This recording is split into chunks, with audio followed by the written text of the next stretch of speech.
काफ़ी ज़्यादा करते हैं, तो हम टॉप 5 कंट्रीज़ में आते हैं जो इसको। नमस्कार, आप देख रहे हैं ग्रेटर जम्मू और मैं हूं आपके साथ नीतू सिंह। यूनियन बजट 2025-26 आज पेश हो चुका है। ऐसे में इस पर बातचीत करने के लिए हमारे साथ जम्मू कश्मीर काउंसिल एसोचैम के एक चेयरमैन मौजूद है, मानिक बत्रा जी। बातचीत करने की कोशिश करते हैं। सर, आज बजट पेश हो चुका है और आप किस तरह से देखते हैं जम्मू के लिए ये किस तरह से कितना हितकारी बजट है, क्योंकि बात की जा रही है मिडिल क्लास की और विकसित भारत की। तो मिडिल क्लास अगर विकसित होगा तो ही भारत जो है विकसित हो पाएगा। जी देखें, मेरे हिसाब से हम अगर देखें तो बहुत सोचा समझा गया इंक्लूसिव सा बजट है। मिडिल क्लास इंडियन इकोनॉमी का बैकबोन है। जीडीपी और टैक्सेस में दोनों में ही मेजर कंट्रीब्यूटर है, तो मिडिल क्लास को कहीं ना कहीं रिलीफ दिया गया है इस बजट में। जैसा कि जो निल टैक्स स्लैब है वो 12 लाख तक इंक्रीज़ कर दिया गया है। 75,000 की अगर हम स्टैंडर्ड डिडक्शन लें तो एक सैलरीड एम्प्लॉय को 12,75,000 तक कोई टैक्स नहीं देना पड़ेगा। तो अगर हम बात करें तो जो ये इसका बेनिफिट ये होगा कि मार्केट में सेंटिमेंट बेटर होगा, स्पेंडिंग पावर बढ़ेगी, मार्केट में और पैसा आएगा, लोग ट्रैवल ज़्यादा करेंगे, टूरिज़्म को बूस्ट मिलेगा। तो कहीं ना कहीं बहुत अच्छा सोचा समझा गया बजट है मिडिल क्लास को लेके। सर, अगर मेडिकल टूरिज्म की बात करें तो उसमें भी कितना आप देखते हैं कि कितना फ़ायदा जो है अब आने वाले समय में मिलने वाला है। खासकर एमएसएमई को लेकर भी बहुत ज़्यादा इस बार जो है वो फोकस दिया गया है। देखें, मेडिकल टूरिज़्म की अगर हम बात करें, इंडिया में कैपेबिलिटी है वर्ल्ड का लीडिंग मेडिकल टूरिज़्म हब बनने का। इंडिया में इंफ्रास्ट्रक्चर अच्छा है, क्वालिफाइड मैन पावर अच्छा है। जैसे बात की गई है कि वीज़ाज़ में रिलैक्सेशन दी जाएगी और इंफ्रास्ट्रक्चर भी इंप्रूव होगा। अगर हम मेडिकल टूरिज़्म की बात करते हैं, जो एसेंशियल ड्रग्स हैं उसमें भी एग्जेम्पशंस दी गई हैं। तो जब मेडिकल टूरिज़्म की हम बात करेंगे, इंफ्रास्ट्रक्चर इंप्रूव होगा, क्वालिटी ऑफ सर्विसेज इंप्रूव होगी, तो कहीं ना कहीं जो लोकल लोग यहाँ रह रहे हैं हिंदुस्तान के, उनको भी बेनिफिट मिलेगा मेडिकल में। एमएसएमई सेक्टर की बात करें, 5.5 करोड़ एमएसएमई है पैन इंडिया, जो 7.5 करोड़ लोगों को एम्प्लॉयमेंट देते हैं। 36% जीडीपी कंट्रीब्यूशन है, 47% एक्सपोर्ट्स कंट्रीब्यूशन है। सो एमएसएमई को हमेशा से एक्सेस टू फाइनेंस चाहिए होता है एक्सपैंड करने के लिए, अपग्रेडेशन करने के लिए। तो गवर्नमेंट ऑफ इंडिया की क्रेडिट गारंटी स्कीम्स आती हैं जिनके चलते हमें एक्सेस टू फाइनेंस मिलता है कोलैटरल फ्री। तो उसमें भी 1.5 लाख करोड़ का प्रावधान रखा गया अगले 5 साल तक। और जो माइक्रो यूनिट्स हैं 10 लाख रजिस्टर्ड उद्यम पे, उनके लिए भी एक स्पेशल क्रेडिट कार्ड की बात की गई है, जैसे किसान क्रेडिट कार्ड होता है, जिसपे अप टू 5 लाख का लोन ले पाएंगे वो लोग। और ओवरऑल अगर विमेन एंटरप्रेन्योर्स की बात करें तो 5 लाख विमेन एंटरप्रेन्योर्स को भी अप टू 2 CR का लोन देने की बात की गई है। स्टार्टअप्स इंडिया का एक बैकबोन है, स्टार्टअप्स में भी फंड ऑफ फंड्स है 10,000 करोड़ का एक प्रावधान। तो ओवरऑल बहुत अच्छा इंक्लूसिव सोचा समझा गया बजट है। सर, अगर जम्मू की खास तौर पर बात की जाए तो आपको क्या लगता है कि ये बजट जिस तरह से पूरे देश भर में इस समय लोगों को इंतजार भी था, जम्मू के लिए जो इंतजार है वो उसकी कसौटी पर कितना खरा उतरा है? देखिए, जम्मू में अगर बात करें तो जो टैक्स स्लैब है ये तो हम सबको फ़ायदा देगा यहाँ पे। बट एक जो डिटेल्ड बजट आएगा जब स्टेट का गैजेट आएगा तो उसमें हमें पता चलेगा। और जम्मू में भी मेरे हिसाब से टूरिज़्म को लेके काफ़ी बूस्ट आएगा, जैसे ट्रेन भी आ रही है, हाईवेज़ आ रहे हैं यहाँ पे। सो कहीं ना कहीं गवर्नमेंट का फोकस रहेगा इंफ्रास्ट्रक्चर इंप्रूव करने के लिए, बिकॉज अगर इतना टूरिस्ट JNK में आएगा तो इंफ्रास्ट्रक्चर भी चाहिए होगा उनको सस्टेन करने के लिए। मैम, पहले तो अब आपको बताएं, इस बजट में मेजरली जो फोकस किया वो मिडिल क्लास में किया गया है। 12 लाख रुपए तक की इनकम पे कोई टैक्स नहीं देना पड़ेगा। तो अल्टीमेटली ये बहुत देर की डिमांड थी और इस गवर्नमेंट ने इसको पूरा किया गया। 12 लाख रुपए की इनकम मतलब यानी उसको 70,000 रुपये तक का टैक्स जो है सालाना सेव करना पड़े, वो उसका 70,000 रुपये का टैक्स जो है उसको सेव हो गया। तो यानी जब डायरेक्ट टैक्सेशन में जो सेविंग होती है तो कहीं ना कहीं एक जो आम इंसान है उसकी वो अपने घर पे सेव करता है पैसा। तो इसके अलावा अगर हम बात करें सीनियर सिटीजन्स के लिए, उसमें भी उन्होंने FD की इंटरेस्ट जो 40,000 की लिमिट थी उसको बढ़ा के 1 लाख किया गया है। रेंट पे भी काफ़ी उन्होंने रेंट की लिमिट भी TDS की बढ़ाई गई है। TCS में रिलैक्सेशन की गई है। कस्टम ड्यूटी जो मेडिकल इक्विपमेंट्स वगैरह उस पर भी कस्टम ड्यूटी की माफ़ी की गई है।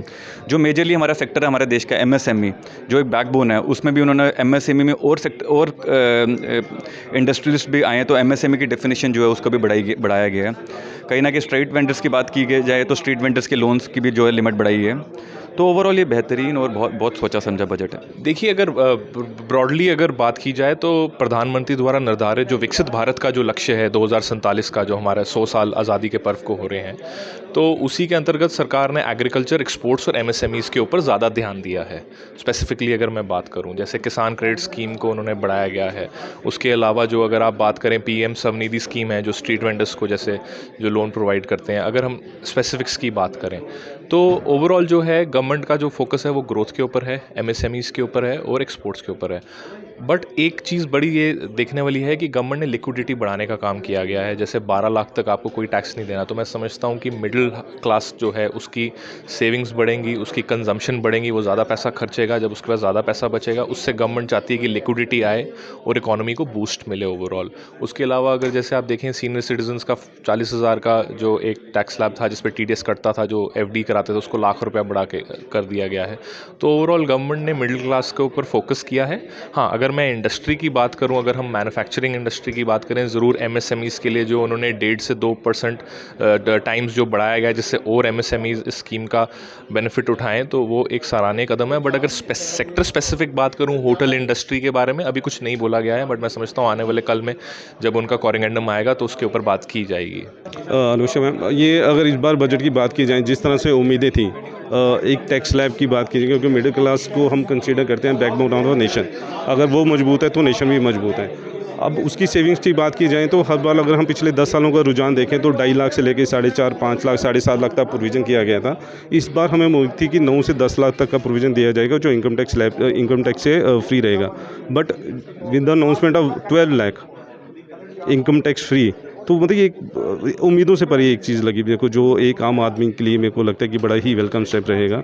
स्पष्ट शब्दों की बात की जाए, एक सैलरी पर्सन जिसकी आमदन 12,75,000 तक सालाना है, 75,000 स्टैंडर्ड डिडक्शन का हम वहाँ पे प्रावधान रखते हैं, तो उसको कोई टैक्स नहीं देना है। तो बड़ा सराहनीय और वेलकम स्टेप है ये। जिस तरह से आप बात कर रहे हैं होटलियर इंडस्ट्रीज़ की, बिकॉज आप होटलियर भी हैं, क्या लगता है कि इस बार जो बजट आया है होटल इंडस्ट्रीज को उससे कितना बूम मिलेगा?